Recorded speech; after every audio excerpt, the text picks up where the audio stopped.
guys, welcome back to Wind Down with Books with your girl Kay. As you can see by the title, we are reviewing White Lines by Tracey Brown. Shout out to Aisha for suggesting this book.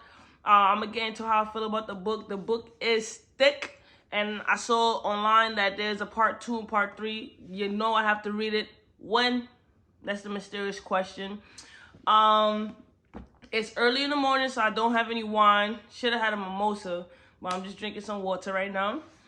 All right, so let's jump straight into it. So the book follows, in my opinion, it follows two main characters, Jada Ford and Marquise Bourne Thompson, I think his name was. But his street name is Bourne, his first name is Marquise. That's what I know, right? All right, so we're going to start with Jada. So Jada's an older sister, her younger sister Ava. So Jada grew up in a household briefly with her parents. You know, her mom idolized her father. Her mom was just put it frankly a housewife, very domesticated. She cooked for her husband, their father. She cleaned. She hung on his every word. Like the mom, in my opinion, you know. Well, it's not an opinion, it's a fact from the book. The mom laid her life down for the father. Like, she couldn't breathe without the father. She couldn't make any moves without the father. Like, you know, she was very timid. She was dependent on the father for everything. It could be seen that she had no backbone. She had no sense of direction without the father. Right, and the kids kind of recognize that, you know, the father was seen to be loving. He took care of the household, the responsibilities. He did what he had to do, you know, for the most part. And then it came to light that he was cheating on the mother, on Jada's, was it 4th birthday or Ava's 4th birthday? On her birthday at a party, the father left the home and never came back. He moved in with another woman who supposedly was divorced, right? When the father left the household, the mother just broke down. She got depressed. She didn't take care of the household. Jada, in return, had to console her mother, had to be the mother. So they switched roles, and it wasn't fair to Jada. Ava was too young to really realize what was going on at the time, right? And it just so happened that, unfortunately, the father got the karma is a B. The lady that the father had left the mother for, she was still married. The husband found her one day and killed him, right? So the death really hit the mother hard, and you know she wasn't doing what she was supposed to do as a mother for her children, because she was so lost without her husband. She was lost without a man, because you know, when you give somebody control over your life, you start making decisions for yourself. You know, when that person leaves your life, you don't have a sense of direction. You don't know which way to turn, because you're so used to somebody leading you. So she had no one to lead her, and Jada and Ava had to grow up, right? So this period, the pressure lasts from time to time. The mother did what she had to do, but the mother was absent emotionally, mentally, and physically, you know, and that's no way for kids to grow, because they didn't feel supported. You know, the roles of reverse, they had to fend for themselves. So it just so happened that the mother ended up finding a newfound love with a dude named JD. So the mother moved JD into the home. And right after she moved JD into the home, you know, at first everything seemed all sweet. Soon as the man get up in the house, now he beating the mother. He talking crazy to the mother. The mother is doing everything that she can for him. You know, she's in a toxic, abusive relationship. And the kids are tired of it. They are being physically abused by him, verbally abused by him. They grew up fast. This is where Jada was 16 at this time. And Ava was 14, you know, at the same time, you know, they not coming home. They messing with the neighborhood boys, you know. They doing whatever they want because they're tired of the household they traumatized. That's what it is, it's trauma. And it just so happened that when they came, they was coming on their way home. They was late at that. It was like 1 o'clock in the morning. They hear the arguments going on. JD is beating on the mother. JD thinks that he runs the household. The mother's not saying nothing as he's disrespecting her children. And, you know, the mother never stood up for her children. She never defended them. Anytime JD said something, she believed JD. You know, JD is the man in the house, so he would never do this. She was so blinded and in denial. In the beginning, taking off my social work hat, I did definitely see her, the mother, as weak. I definitely saw her as, I looked at the mother as disgust, like, you put in a man before your children.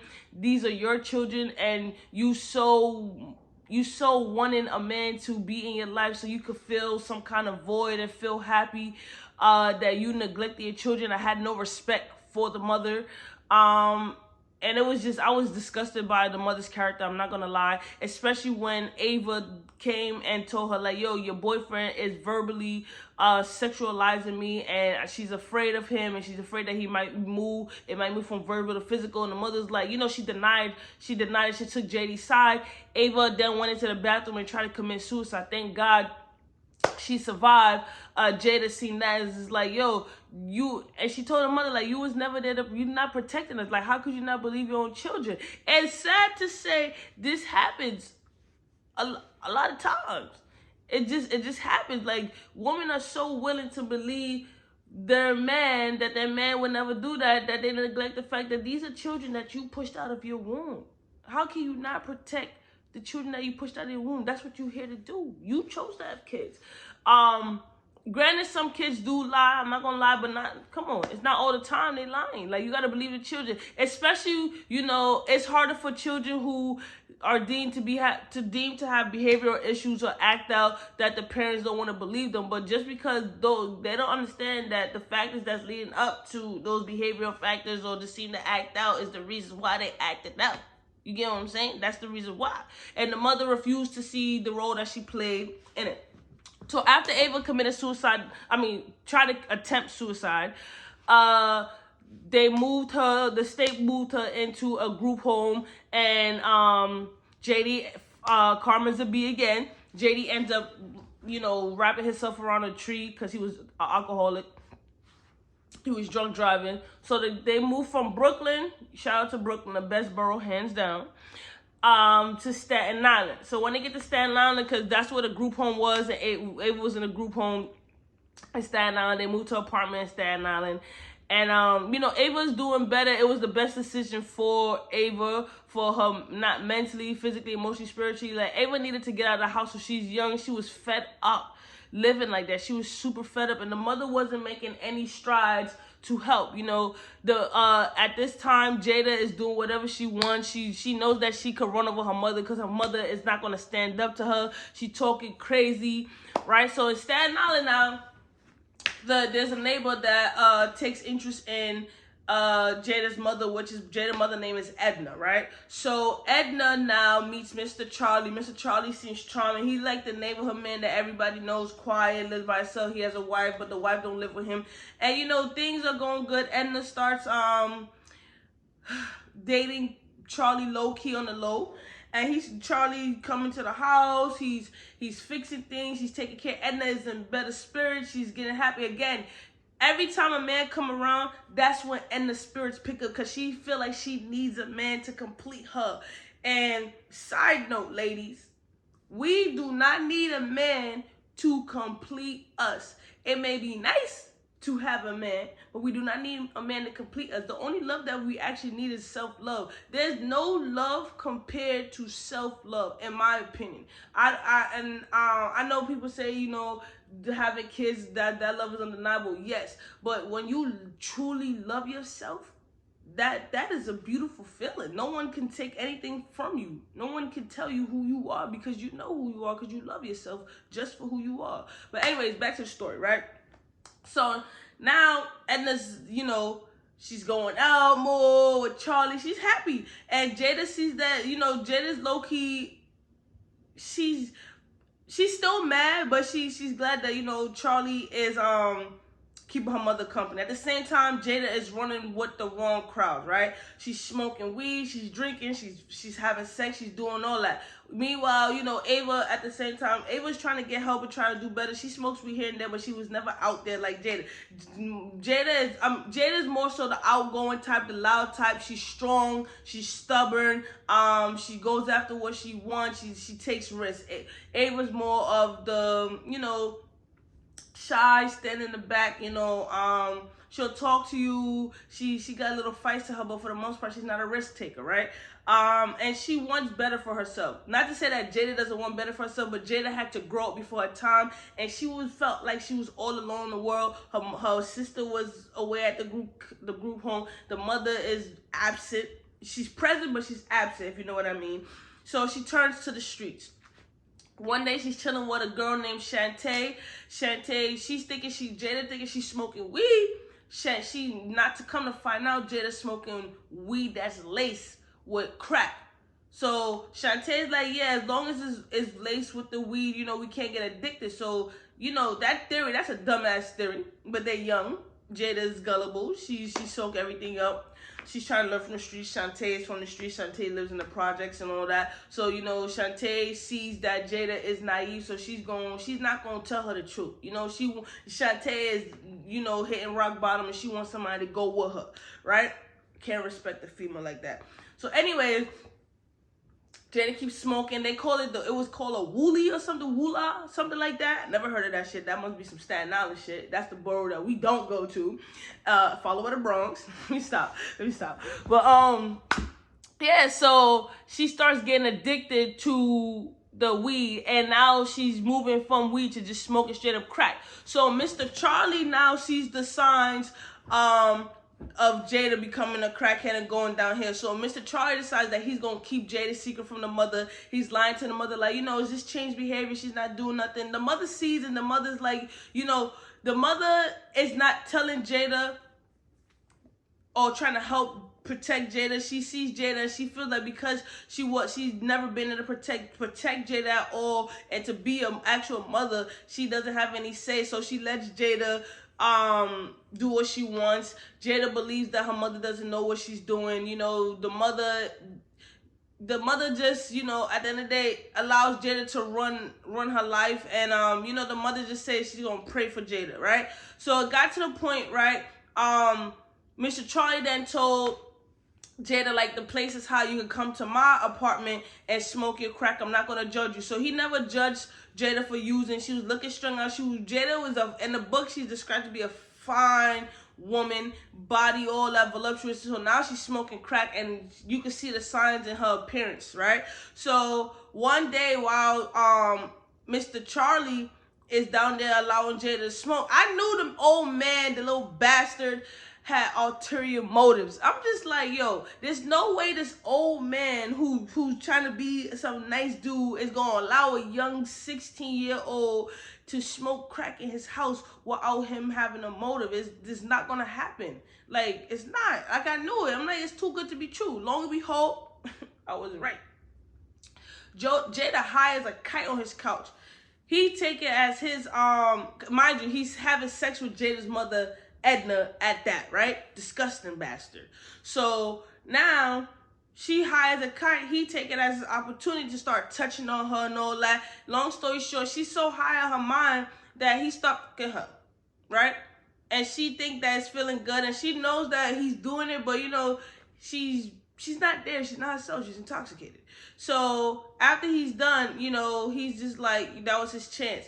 So now, from then on, he started giving Jada crack, giving Jada money. He was taking care of her.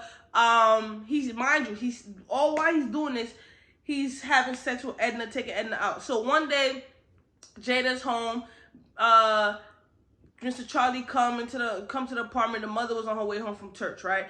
He's like, yo, you need to get it together. Jada's like, you know, I need some crack. What can I do? She about to give oral sex to Mr. Charlie. So he like, oh, stop, your mother about to come home.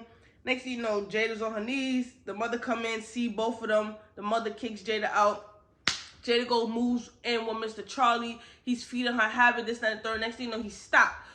And then all of a sudden, he's like, you know, Jada, I can't afford your habit, you too far gone, but you're gonna have to start working for this. So he starts having his way with Jada, like violating her, like dehumanize her. I don't even want to get into that. Then he starts telling Jada, like, yo, you know, to make the money back and to get money for your habit, you gotta, my wife, Kelly, I think the wife, Kelly, yeah, hold on. I got it here, hold on. Yeah, my wife, Kelly's gonna help you make money and all that. You gonna have to sleep with some men. Long story short, Mr. Charlie and his wife, bastard ass Kelly too, started, having Jada sell her body for crack, right? Jada was disgusted by the idea, but the habit, and she was so far gone, and you know, she needed her next fix. So she hated it, selling her body, especially to men and having them touch her. But the feeling of addiction was too powerful, and that's what she was willing to do whatever she had to do to get her next fix. At the same time, you know, she was robbing, stealing, she was doing all that extra stuff too. She was resorting to all that just for her next fix. So she started selling her body, and at first she was getting like $30-$40, and then Miss Kelly, whatever her name is, started sending multiple men to the room. They had a brothel. They ran a brothel. Started sending multiple men to the room and stuff. And they having her way with Jada. And Jada is like, the reason why she started using crack was to escape her reality. And the more men she had to sleep with, the more crack she used. So it's more so like the drugs was a gateway drug, you know, to escape the reality, because she didn't feel love. She felt all alone in the world, right? And at the same time, her sister is kind of low-key abandoned her after she found out Jada was using crack. Well, actually, I'm lying. Let me not lie on the story. The sister is unaware that Jada is using crack. She has a suspicion. The mother now saw Jada in the corner store. Jada was strung out trying to sell back detergent so she could get the money back to get her next fix. She ran to her mother. The mother just walked past her. Jada longed for her mother to say, I'm here to help you. I got you. I love you. But the mother didn't do just that. And from then on, the mother was dead to Jada. If I was strung out, if I was addicted to a drug, I know when it comes to addiction, you know, you not only hurting yourself, you hurting your friends, you hurting your family, you hurting the ones around you. You get what I'm saying? But at the same time, that's supposed to be your family. It's hard to see your loved one go through that, but you don't leave them like that. But at the same time, you know, your family can help you, but you have to want to help yourself. And Jada was in denial about her habits. So, you know, at the end of the day, somebody can offer you all the help in the world, but until you want to help yourself, no change can be made. So I understand it. And from the mother perspective, you know, for some reason, I'm like, all right, let me put my social work hat back on. I could feel like the mother felt like she had no say in the matter for the simple fact that she was never a mother, so what can she say? You know what I'm saying? And it felt like, at first glance, it looked like the mother is discussing stuff like that, but the mother is reaping the benefits. The mother is reaping the consequences of her actions. So it's a lot, right? So now Jada at the same time meets another girl at the brothel. I forgot the girl's name. Carla? Let me see. I have my laptop here. I didn't write it down, but I typed out the stuff, right? Yeah. She meets Carla. We're just going to call her Carla. And Carla tells her, like, yo, Mr. Charlie did the same thing to me. He housed me. He got me, you know, I was on drugs. This is my background. My mother was on drugs, stuff like that. And he pimped me out, and they scammers, and that's what they do to young girls. So Jada feels disgusted. She feels betrayed. She feels used. She decides that, you know, she can no longer continue selling her body. So one day she goes up, after selling her body, she goes to Kelly to get her money. Kelly gives her $10 for sleeping with 5 men. So Jada like, yo, like, what's good with you? Like, you about to give me $10, get out of here. So I'm trying to leave. I don't want to do this no more. Kelly's like, oh, you're not getting no more money. And Kelly is the type of person, like, I told y'all, from all the other stories I reviewed, women like this, especially, I cannot stand. Like, you're a woman and you willing to prostitute other women, sex traffic other women. How do you have no respect? So she's disgusting. And she's low-key jealous of Jada because Mr. Charlie actually likes having sex with young girls. She knows that. She thinks that he's breaking them in, but no, he really loves young women vagina. So long story short, Kelly and Jada end up getting to it. Jada steals a bankroll, but Kelly ends up cutting Jada up. Like, now she's cut up scars. Carla ends up patching Jada up. And, you know, Jada is disgusted by how addiction have her appearance, right? But she doesn't care. So now she's doing whatever she can to get the crack because she's not working at the brothel anymore. Again, she resorts back to robbing, stealing. She gets money one day. She ends up trying to buy crack from an undercover agent. She gets booked. She goes to jail she gets sentenced to 6 months, 3 months in Rikers and 3 months in a drug rehab program. There at the rehab program, she's kind of realized, like, yo, this is what addiction did to me. She's trying to take responsibility. She completes the program. She gets out, right? So now she's determined to never allow that to happen to her. She wants to beat the addiction.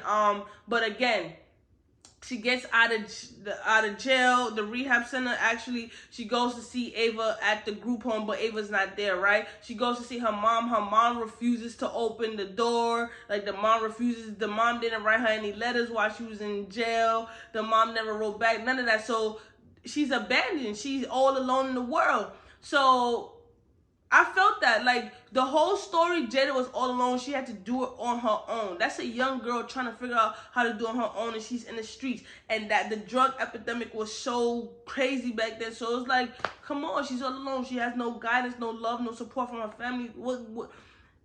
I don't blame Jada for how she turned out, you know? So as she's walking, waiting for Ava, to come back from the group home because she has no phone. She doesn't know where Ava's at. A dude pull up in the BMW circling the block. So she sees the dude circling the block or whatever, trying to figure out what's going on. By this time, you know, she's gained some weight. She's looking good. You know, she's not looking like her old self, but she's looking good. But she's insecure about the scars. And she feel, you know, she regrets everything that happened. She's trying to move forward in life. So she has no money. She has no nothing. The dude follows. She goes in the store because she sees the dude following her. The dude comes in the store, introduce himself, and he's like, yo, let me take you to lunch while you wait for your sister. At first she's hesitant, like what? For some reason, Jada attracts his attention. He finds interest in Jada, like, it's something about Jada, and he wants to find out what. So she doesn't give it easy. They end up going to a little diner. They talking. She's a little sassy. He likes how she moves. She's feeling him. He's cute and all that. And then they start, you know, kind of communicating and forming a connection. She was like, my name is Born. Marquise, whatever, but my name is Born and all that extra stuff. And Jada's like, you know, you can't run game on me. I know dudes like, you're from the streets. He's like, you from the streets? You're not from the streets. She's like, I'm from the streets, right? And then we go pause there. So now, hold up.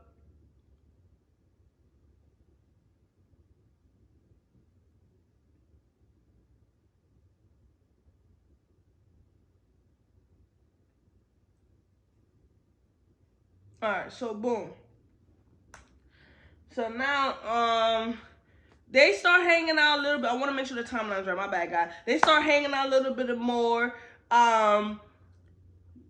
She ends up going back to his house so they could watch movies and stuff like that. He says that there's more to the story because she only told him briefly about some brief stuff. But for some reason, she felt so compelled to open up to him. You know, this is after they hanging out more, stuff like that, right? So one day she decides that, yo, before this goes any farther, you need to know who I am, all of me. So she decides that she's going to tell him everything, and she lays it out raw and uncut, right? And he's taken back. She tells him about the drug use, about the prostitution, everything. And he's hesitant because he's skeptical. He's like, yo, she was a hoe, a crack. I say drug addict. In the book, you know, they was calling them crackheads and all that. And he's just like, no. So I'm going to pause there because I'm going to get into Born's story. I'm going to make Born's story a little quick, right? So Bourne grew up the son of a legendary gangster named Leo. Leo was known in the hood. Leo put in that work. Bourne idolized his father. Bourne, his father was his hero. Bourne grew up getting whatever he wanted. He was spoiled. He was loved. The father put him into game. He soaked up everything the father did. He wanted to be just like his father. Fast forward, the father had stopped coming home, stopped supporting the family. His mother worked all these tired end job, going to work, working long hours to support the family, to buy Bourne everything that he wanted. Well, Marquise, that's his name. And Marquise hated that his mother had to work so much and the father was absent, but he still loves his father. Anytime he came around, everybody loved Leo, right? And the mother did a lot of shielding Marquise, aka Bourne, from a lot of the father's habit. It got to the point where, Bourne hated seeing his mother struggle and tired, so Bourne turned to the streets. He started robbing, he started selling drugs, he started doing a lot of things. He became addicted to the money, right? As he got older, Marquise turned, okay, pause. So Marquise is a very likable dude and all that, but because of the father action, the father abandoning the family and stuff like that, he turned to the streets, and he changed his name to Bourne, his alias. Bourne is actually his last mother's maiden name, and that's what he chose, right? And for the most part, he was driven by the money. He wanted to be successful. He's very smart, but he's ruthless at that, right? So it got to the point where he found out from his friends, like, yo, your father is a cokehead. Bourne's like, what? What you talking about? No, he's not. They was like, yeah, I saw him your father buying drugs. So once Bourne got into the drug game, he ends up seeing that his father is indeed a drug addict, and he despised his father for it. He think his father was weak. He thought his father gave up on life. He regrets everything that his father did to him because of the drugs. And he ends up hating his father. The man that he idolized, he ends up hating his father, right? So once Bourne starts selling drugs or whatever, he ends up selling drugs to his father. The father is shameful because this once man who was looked up in the hood is now a disgrace. He's resort to nothing but a drug addict. He's failed his son, and he succumbed to his addiction. Through it all, Bourne still loved his father. He was so angry at his father. He never got the chance to tell his father what he needed to tell, because at the end of the day, the father succumbed to his drug addiction. He died. The mother shielded Bourne from a lot of this stuff, and when she should have just been real with him. And it got to the point where Bourne, anyone who used drugs was weak to Bourne, and they didn't deserve a place in his heart. But my thing is with Bourne, right? He's such a hypocrite. Throughout the book, that's all I could think about, right? You mad when drugs impact the ones that you love, but you're not mad that you selling it to other people's loved ones. So like, yeah, they may be addicted to the product that you selling, but you're addicted to the money that you making from the product that you selling. So you have an addiction just as dumb. It's just that your addiction is not impacting your health or your appearance. So he was such a hypocrite, and that's what I couldn't stand about Bourne's character. Yeah, he had a soft spot, but he was so hypocritical and so judgmental that he never took a look in the mirror at himself. Right? And it was just pissing me off. It's just like you sitting here judge other people for their actions, but you're not judging yourself. And his mother didn't like him selling drugs. His mother wanted a different path for him, but at the same time, he was groomed from a young age. She seen it happening. She never stopped him, and she was getting money from Bourne. Like, Bourne was taking care of the household, and during those times, finances was going through it, but she made it known that she didn't like it, right? And that's the thing about Bourne. But Bourne took care of the ones around him. He was loyal. He was determined. Like, for all that he did, I could say he did have a good heart. I'll say that. But his mindset was all wrong. right? So as Jada is telling him her story, he just sees his father all over again.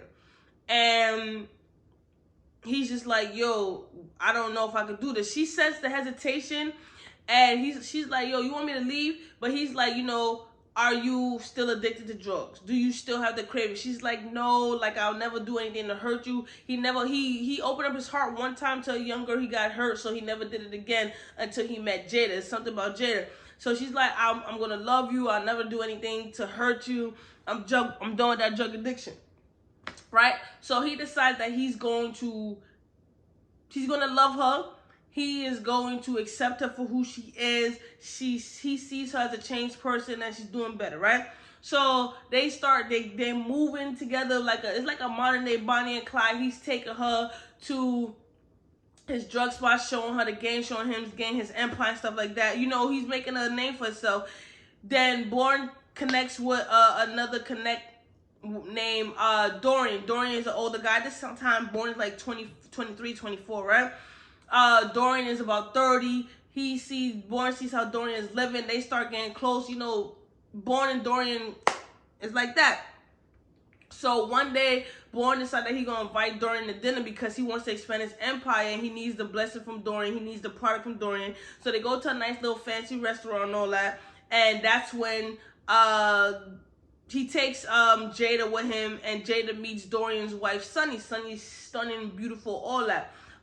She's real, she has a likeness to her. She's bougie, she's glamorous, she's all that. So the two start getting close to, and Sonny tells Jada, like, as your man moves up to bigger and better things, it gets lonely at the top. So Jada's like, my man's always gonna be here for me. She's reaping the benefits of his labor and stuff like that. As time go by, the more Bourne stay in the streets, the more lonely Jada gets. So she starts hanging out with Sonny more, right? Sonny, they had a party in the club and whatnot. Jada walks in on Sonny they went to the bathroom together. Sonny's at the little the sink or whatever. Jada comes out the store. She sees Sonny engaging in cocaine. So now the cravings come back, right? And Sonny offers her some. And I'm screaming, no, Jada, no, don't do it. What does Jada do? But I understand she never really kicked the habit, So she starts engaging in cocaine. And from that time forward, she felt guilty. I'm not gonna lie. As soon as she engaged in that first line of coke, she felt guilty that she was doing it behind his back. She was lying to him. She was saying she loved him. She knew his story. She knew the history that he had with drugs, his father, everything. So every time she did coke, she was doing it to suppress the guilt that she felt for doing it behind Bourne's back, right? So now her and Sonny is partying, living a life, running through towns, partying, all that, right? At the same time, Ava's sister, she had got better. She, at one point when Jada was in jail, she wrote a letter to her sister, explaining everything to her sister, and the sister got her act together. The sister ends up going, she's not partying, she's not smoking weed. She goes to college. She's at the University of Pennsylvania. She's doing good, right? And Jada's happy for her. Jada's also doing good, but nobody knows but Sonny that Jada has fallen back a hard time. So in Jada's mindset, I'm only doing coke. I have it under control. He's not gonna find out. I love him. It's not gonna get out of hand. Starts getting out of hand, right? At the same time, Sonny is married to Dorian. Dorian has a baby mother named Raquel. Every chance Raquel gets, Raquel's trying to make Sonny look bad, but Sonny always embarrassing Raquel because Raquel's a side chick. Dorian happened to have stepped out on Sonny with Raquel. Raquel got pregnant with Dorian's first child. Unfortunately, at the time, Sonny could not keep babies. She kept having miscarriages. So, Raquel had that up on Sonny because Raquel knew that Sonny couldn't hold the baby for longer than 4 months, right? But Dorian loved Sonny. There's nothing that Dorian wouldn't do. Sonny was his life, right? Pause. So hold on.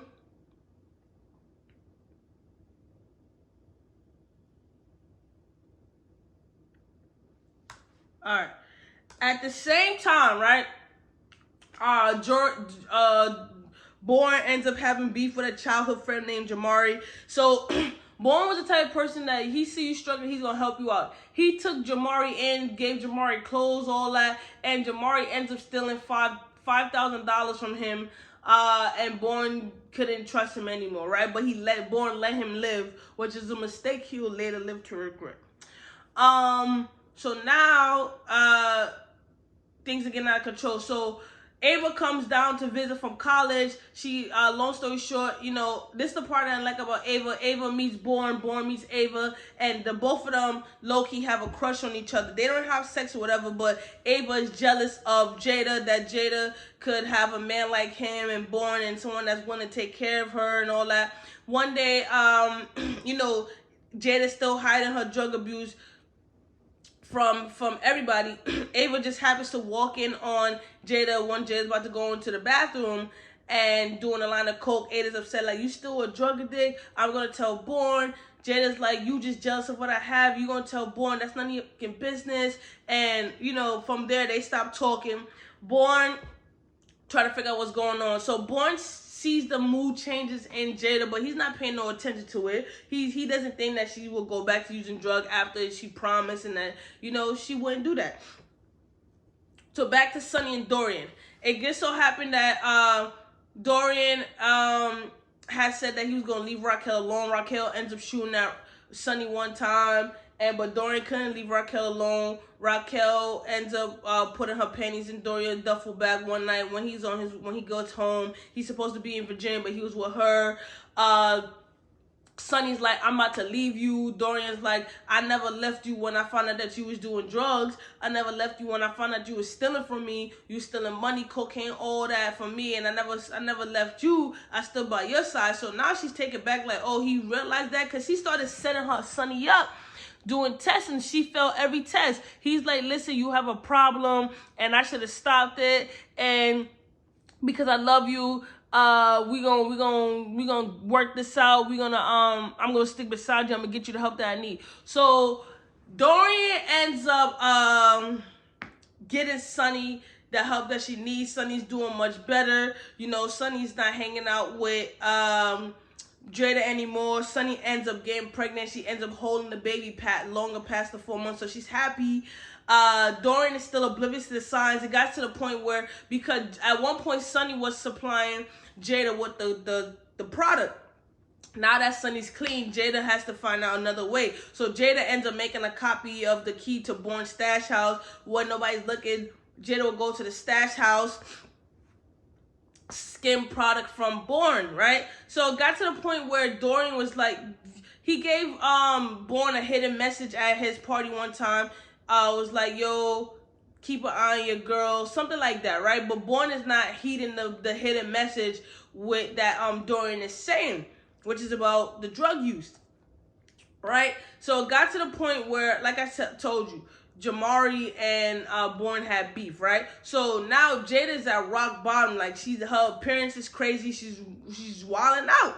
So one night she's at a club, right? She's looking crazy. Jamari is there with another dude named Wiz that Bourne also have beef with. They see Jada in the club wilding up. They like, yo, she's a cokehead, and everybody's laughing at Bourne like, yo, like Bourne is not present, but they're laughing behind his back like, how could he not know that Jada is a cokehead? And how could she so pretty? Like, why he won't get her no help? So Jamari, low-key, everything that Bourne has, Jamari wants. He wants Bourne's position. He wants Bourne life. He even wants Jada, and he's determined to get Jada by any means. So he sees it as an opportunity to get back at Bourne, right? So Bourne is in the barbershop getting his haircut. He peeps that Jamari and Wiz is coming in the barbershop, right? Jamari always had to make a slick remark to Bourne. Bourne hates Jamari, like he wants him dead, but he's like, he can't really kill him like that. There's too much witnesses. Long story short, Jamari ends up telling Bourne like, yo, I seen your girl. Oh, pause. I'm lying. That's not what happened. That's after the fact. They actually went to this underground spot, and that's when Jamari had confronted Born was like, oh, I saw your girl the other day. She was looking crazy. She was look like an Energizer bunny, whatever. So Born started testing Jada. He brought her to the stash house. Born ended up beating one of his guys while Jada watched, thinking that the guy Chuck was stealing from her. And lo and behold, it was Jada. Then Born set Jada up. They went back to the crib. Jada thought that Born left the crib. Jada was high as a kite. He comes in, sees Jada high out her mind. He's disgusted. He's just going through it. He's like, you're just another cokehead. He has his mother come over and kicks her out the crib. He wasn't even man enough to do it himself. He has the mother kicks her out the crib, and the mother's just like, listen, you gotta get yourself together for you, baby girl. My son loves you. He never loved any woman like you. He's hurting right now, but you gotta get it together. The mother was kind of very blunt about the situation, but she always liked Jada. And Jada, at the end of the time, Jada's just like, you know, he said he will never kick me out. Instead of him trying to give me help, he's kicking me to the curb. And I understand Jada. Like, when you love somebody, I understand his distrust and disgust with drugs, but again, you're selling it, right? And you have a former drug addict, recovering addict around all these drugs. What do you think was going to happen, right? And instead of him being a man, he has his mother kick her out and leaves her and abandons her, right? And not only that, right after he abandoned her, he ends up getting another girl. So Jada now resorts to taking all her designer clothes and jewelry. She sells the jewelry. She gets her apartment in Brooklyn, you know, but she's high out her mind, right? So she starts seeing Born around town with a new girl. She sees him at the club. He's avoiding her. She sees her at the mall. He's avoiding her. She's looking crazy. One night while she's at like a little lounge spot, that's when Jamari comes up to her like, you know, listen, like, why you over here sitting by yourself? This, that, and third. He got her, you know, he serrated up, whatever. And, you know, she starts messing with Jamari. So word around town is that, you know, now Jada's messing with Jamari. Born is like, Jada's messing with the ops. But Jada doesn't really know what's going on at this time, right? She just, what Born and Jamari. So Jamari is on the type of time, like, he's like, yo, come move in with me. Jada moves in with him. Jada's always high. So now we back to the incident in the barbershop. Jamari comes in like, yo, he saying some words to Born. Born is like, Jamari mentions Jada. Born is like, you like my leftovers. I've been there, had that. Makes Jamari look like a clown in front of everybody. Jamari goes back to Jada and like, yo, I was just in the barbershop. Born was talking crazy about you. He called you a crackhead. Always a crackhead, gonna be a crackhead. Like, Jada's hurt. Despite everything, Jada would never think that Born would say that about her. So that was that when Jamari came back from the barbershop and told Jada that's the first time they had sex. Every time they had sex, Jada was coked up. Jamari starts feeding Jada the drugs, right? Next thing you know, she gets pregnant.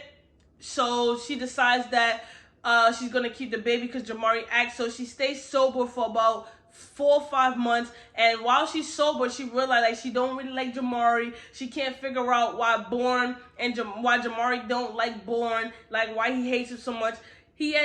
So she confronts him like, yo, what's your issue with Born? Long story short, Jamari tells Jada like, yo, Born's father, Leo, is my father, and Born grew up with the life that I deserve and the father that I didn't know, and my mother was a drug addict, and, you know, he has everything, and I hate him for it, and Born doesn't appreciate nothing, and he only took what he deserved. So she realized, like, he's a snake, he's a thief, he has no morals, no principle, none of that. So she hates him. And she regrets that she decided that she was going to have the baby. So now, Jamari's also a drug dealer.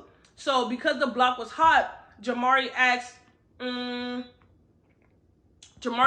Jada to go pick up some product from a Guyanese dude named Elliot to connect. So Jada devises a plan like, yo, you know, she's going to get Jamari back for trapping her because he definitely trapped her and she was the last piece of the puzzle, right? So Jada goes to the connect, she was supposed to pick up 2 bricks. She ends up persuading the connect to give her 5 bricks, right? Again, Wiz and Jamari know nothing about it. Jada then takes the bricks, goes sell it back to Chance, which is Bourne's man. She gets $75,000 for it. She takes $55,000, goes to Bourne's mother house, gives Bourne's mother the money to hold for her. Again, Bourne's mother name is Ingrid. She always liked Jada. And she saw that Jada was pregnant, told Jada, like, you got to stay clean for the baby, right? Jada's like, all right, yeah. Jada takes the other rest of the money. She starts buying drugs with it. Mind you, she's pregnant. At this point, she wants to lose the baby, have a miscarriage, so she's doing drugs heavy, right? Jamari is trying to look for Jada. Jada never came back. She's hiding out in Brooklyn. Right? So now she ends up going again. She ends up buying drugs from an undercover cop. She gets sentenced to 1.5 years in jail.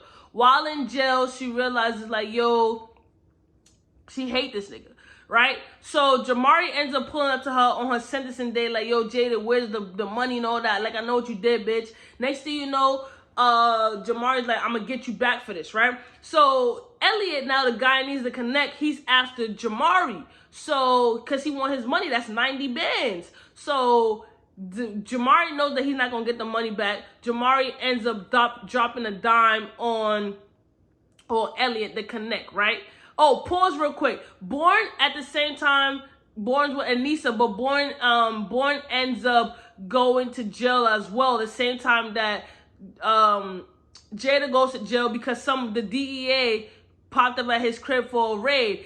Again, we all know it wasn't proven in the book, but we know that it was just the scenario between Jamari and Bourne in the barbershop, and then shortly after Bourne house getting raided and them finding a little bit of drugs on him, Bourne goes to jail for about 1 year and some change.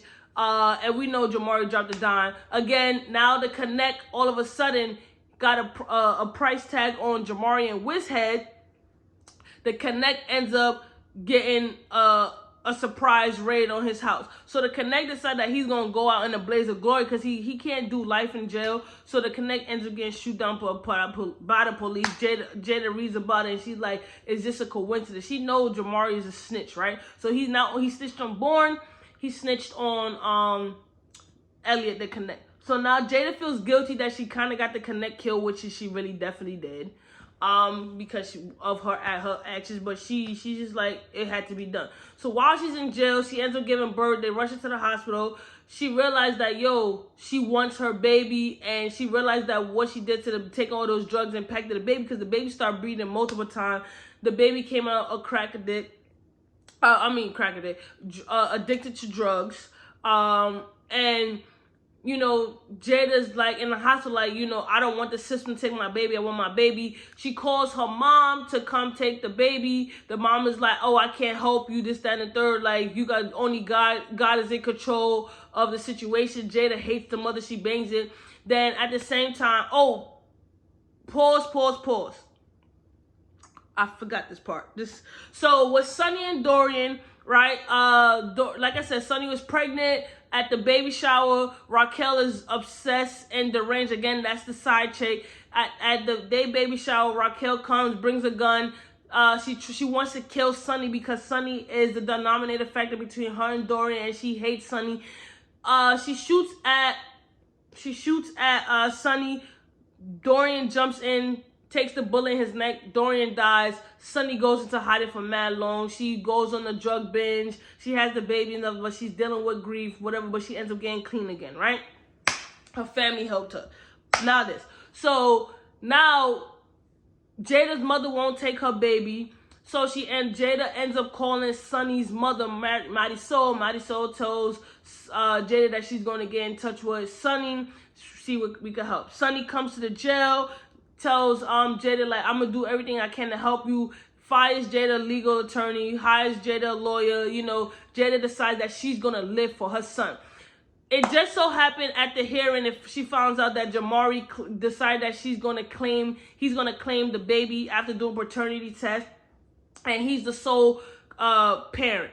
Now that Jada's getting clean, going to rehab, she gets out, she completes the program, she's determined to stay sober for her son. She wants to be in her son's life. Jamari decides that he's going to clean up his act, that he's going to get a job at Home Depot. They're going back and forth to family court. He paints Jada as the worst person that you could think of. The reason why the son stopped breathing and addicted to crack is because Jada purposely did drugs for 2 months straight, and she endangered her child. She's she was negligent, like painted her as a bad mother. So Jada hates Jamari. Like she knows that he's doing that to get back at her, and she's up for a battle. So Sonny decides that, okay, at the court hearing, the judge is like, the judge sides with Jamari. They strip Jada of all her rights, right? And Sonny's like, you gotta keep your head up. We're gonna do what we can do. She completes the rehab program. She goes back to court to fight for visitation rights. She's granted visitation rights. She's seeing her son supervised visits with the social worker. And it's an uphill battle. It's a battle. So she goes back to the apartment where Ingrid, Bourne's mother apartment, Ingrid, to get the money she stashed. They end up catching up. And Ingrid sees that, she's really clean this time. She's doing the thing. She's trying to get her son back. They catch her for hours. She tells Jada, like, I always like you. She gives Jada the money, right? At the same time, while Jada's leaving the apartment, right, to go back to Brooklyn, Jamari sneaks up on her like, yo, bitch, give me the money, pulls a gun out on Jada like, yo, I knew you was gonna come back to Staten Island to get the money. Meanwhile, Sonny knew if Jada ever went back to Staten Island, Jamari was gonna try some funny shit, so she followed Jada. So she pulls up on Jada, and Jamari pulls out her gun, her 9mm. Jada takes the gun from Jamari. Jamari's like, yo, you a bitch. You don't got nothing to do with this. Sonny's like, I know everything about you. You a dirty bastard, snitch, rat, all that. Next thing you know, Jamari tries to make a move. Sonny ends up popping Jamari. Jamari's dead right there, right? So again, Sonny been a help. Like, Sonny was the only person that was holding Jada down during this time. Jada hasn't talked to her sister in years. Jada hasn't talked to her mother. Every time she asked her mother for help, the mother never came through to her, so she's just like, the mother's dead to me, right? So it got to the point where, all right, now that Jamari's dead, she's really fighting for custody. So during family court, despite Jada cleaning up her act, going back to school, getting her GED, doing all that what she got to do, the judge still sees her as fit. It just so happened that, at one point, Ava and Jada had rekindled kind of a relationship, and Ava kept trying to get Jada to talk to the mother. Ava and her mother rekindled their relationship, but Jada wasn't going for it. So at the last court hearing, Jada's like, I want full custody. The judge is like, no, I don't trust you in the home with your son. It just so happened, the judge was like, I need somebody to live in the house with you. The mother comes out of nowhere like, my daughter could live with me. My daughter and my grandson could live with me. There'll be no drugs in the home. I'm God-fearing and all that. So Jada's hesitant to accept the help. She ends up accepting the help before, not for herself, but for her son, because she really wanted to be a mother, and she really loves her son. The son looked just like Jada, right? Jada and her son ends up moving into the mom's apartment. It's awkward for the first week or whatever. And then one night while, Sheldon, that's the son's name, was having a nightmare, both of them ran to the household, ran to his room, and they end up having a long overdue talk. Right? Hold up. They put all the cards out on the table. The mother says, she's willing to finally hear Jada's story. Jada tells her story, and the mother breaks down crying. She couldn't believe everything that Jada went through by herself. She's regretful. She's remorseful. She wants forgiveness. And the mother also has a secret, right? She tells Jada that there's no amount of words that I could tell you that for you to forgive me. I'm sorry. And she tells Jada, like, listen, I loved you. I never stopped loving you. I wasn't the mother that you needed me to be. I was weak. I let men control me. I had no strength of my own. It's not until I found God that He provided me with the strength to get me out of the situation that I was in, to really gain control over my life. Um, anytime that you wrote me, I wanted to write back, and I'm sorry that I left you all alone. I didn't know how to be a mother. I didn't know what to say. I was full of regret. It's just like, my own demons. I was battling that. Like, I was stubborn. I let time go by. Instead of protecting you, I thought that I was showing you tough love, but you just needed me, and I begged you, and I'm sorry. And Jada, listening to her side of the story, and they reconciled after that, and then that's when the mother was like, I was diagnosed with breast cancer, and I have to have a mastectomy. Jada's like, why didn't you tell me? I would have reached out sooner. The mother's like, I didn't want my sickness to be the reason why you forgave me. I wanted you to forgive me on your own term. So, as they spend time living in the house together, they forming a bond. They being a family, they reconnecting. Ava's reconnecting as well. Everybody's not the same, but Sheldon loves his grandmother. The mother has surgery, and she goes into remission. Things are looking good. Jada goes back to school. She goes to college. She starts journalism. Like, she gets a job. Like, she's doing the damn thing. And then it takes a turn for the worse. Jada mother ends up going back, and she relapses. She dies from breast cancer. And so much time has went by, right? At the same time, I forgot this part, when Jada went to go visit Ingrid tells Jada that, Bourne has a son with Anissa. He's a good father. At the same time, when Bourne went to jail, Bourne decided he wanted to change his life around as well. He wanted more, but he still comes out. He's still part of the drug game, but he looks at life different. He lives for his son. He wants to be a better father for his child that his father was from him. Bourne also has a long overdue talk with his mother. She lays all the cards out to him about his father. That he wasn't weak. He was actually the smartest man that she knew, and he dealt with drug abuse since Bourne was 8 and 9. He tried. He loved him, but Bourne still felt like he quit on life. Bourne goes to his father's grave, finally releases all the hate and resentment that he has for his father. He still feel like his father gave up on life, but he still loves his father. He was just a hurting kid, and he had daddy issues. And he realized that all the pain and resentment that he felt for his father, he put onto Jada, and he regrets everything that he did to Jada, kicking her out. And he wanted to know why. At this time, it's been like 10 years has passed since Jada and Bourne spoken to each other, whatever, right? So when Jada's mother dies, Bourne sends her flowers with his number. So every day since they stopped talking, Bourne loved Jada. He thought about Jada. No woman has ever taken Jada's place. Like, he never stopped loving her. Jada never stopped loving him. So when Jada gets the flowers, she recognized the handwriting.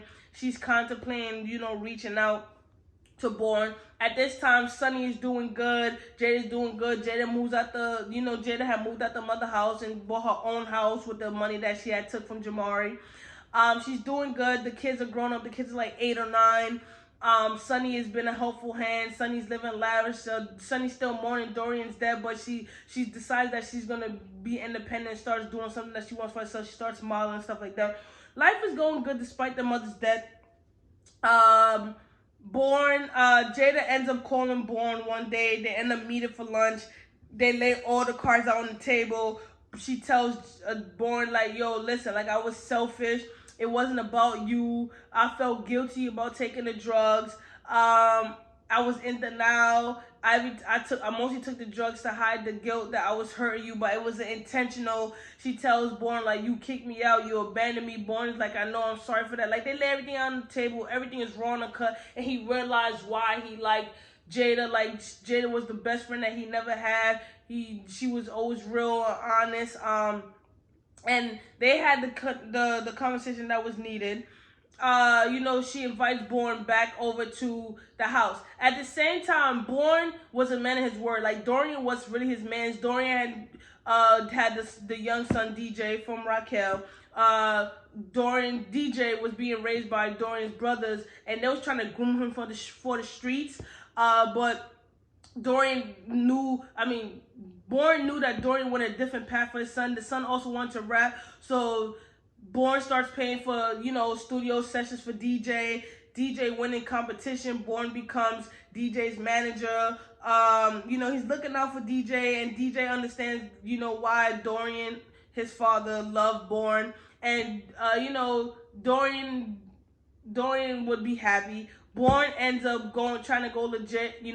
He's still in the drug game a little bit, but he buys a sneaker store. He takes over the barbershop. He's doing good for himself. And so that I felt good about that part, right? So Jada invites Bourne back to her house. Bourne reconnects with Sonny. Bourne always thought that Sonny blamed him for Dorian's death, but he's like, no. She's like, no, I never blamed you. You did what you can. It was all Raquel. They reconnected. Jada and Bourne reestablished their friendship. They won't allow it to get farther because Bourne still has his reservation. By this time, it's been like 9 years since Jada's been clean. She's doing good. I'm happy for Jada. I love Jada's character. Like, anything that Jada went through, at first glance, it could seem like her character annoy you, but she was a young girl left to fend for herself, and the streets ate her up. But she didn't succumb to the drugs. She relapsed, but she got back and she found her strength. She also found strength in God, which, I'm a heavy believer in the Lord, and getting my strength from Him as well. And you can't do it all alone. Your strength has to come from somewhere, whether it may be God, spirituality, whatever you have your strength. You just can't do it all alone. Sometimes people can't help you, and you need to want it for yourself, change for yourself. And Jada did. She wanted it for her son. She would live to regret everything that she did during her pregnancy. The son came out fine. He's smart. He's handsome. Thank God for that. No, nothing was wrong with him. No medical condition, none of that. She had a healthy baby boy. And, Sonny had a healthy baby girl. And Sonny was able to finally realize, like, she missed Dorian. She reconnected with her feelings that she suppressed. And things are going good for them. They end up writing a best-selling novel about their lives. It sells out. And things are looking up. And, I need to find out what happens in part 2, because in part 2, I read the synopsis. It seems like Sonny relapsed. I'm like, God damn it, Sonny. So, all in all, like I said, with Jada, I like Jada's character. She went through a lot, and she went through it by herself, and nobody could fault her for that. Nobody could judge her for that. And it takes a lot to confront your own demons and to move forward with your own demons on a day-to-day basis while you have people judging you for your past. With Bourne found a revelation within himself too. He's still kind of doing the same thing, but he has a new mindset now that he's older. And he sees Jada in a different light. He found forgiveness within his father. Jada was ended up finding forgiveness within her mother. And I'm glad that Edna was able to find forgiveness within herself, because her actions is what led to her daughter's spiral. Ava, the sister, ended up doing good for herself. She overcame her suicide attempt. She became a lawyer, and everything, and she found love, and it was a beautiful story. It was a long story, but it was a beautiful story, and I am excited to read part 2 and part 3. I admire Sonny's character as well. But Jada, she was very resilient. Despite everything she went through, she overcame it. And it's hard. I'm not gonna lie, the character still annoyed me. Her mother character annoyed the shit out of me too. But again, this is all situation from childhood trauma and not having enough self-love, not recognizing and not finding yourself and depending on other people to help you along the way. And Jada also realized that she depended on born to help her stay sober, because, and that had to do with a lot with the father leaving her. Again, when the father's absent from a daughter's life, a lot happens. Like, trust. Like, us women, we need our mothers, but we need our daddies too, you know? And those events from childhood lead into the actions and consequences in adulthood if, you know, our trauma is not dealt with. You understand? But for the most part, I'm glad that everything worked out. I'm glad that Bourne didn't die in the street because he was really wilding. I'm glad that Jada didn't die. I'm glad that Ava made peace with her mother and herself. I'm glad that Edna found God. I'm glad that Edna made peace and Jada was able to forgive her and she was able to forgive Jada. It was a lot of people hurting people. But all in all, the story was really good. So shout out to Aisha for suggesting this book. I appreciate it. Again, the next book review is Be More Careful. For some reason, I still haven't received that book, but I got Then She Was Gone. And then that's it. And then I'm going to go to my TBR list because I got a lot of books to read and review for you guys. So I appreciate you guys who keep supporting my videos. Follow me on Instagram, Winding Down with Books. And until next time, your girl is out.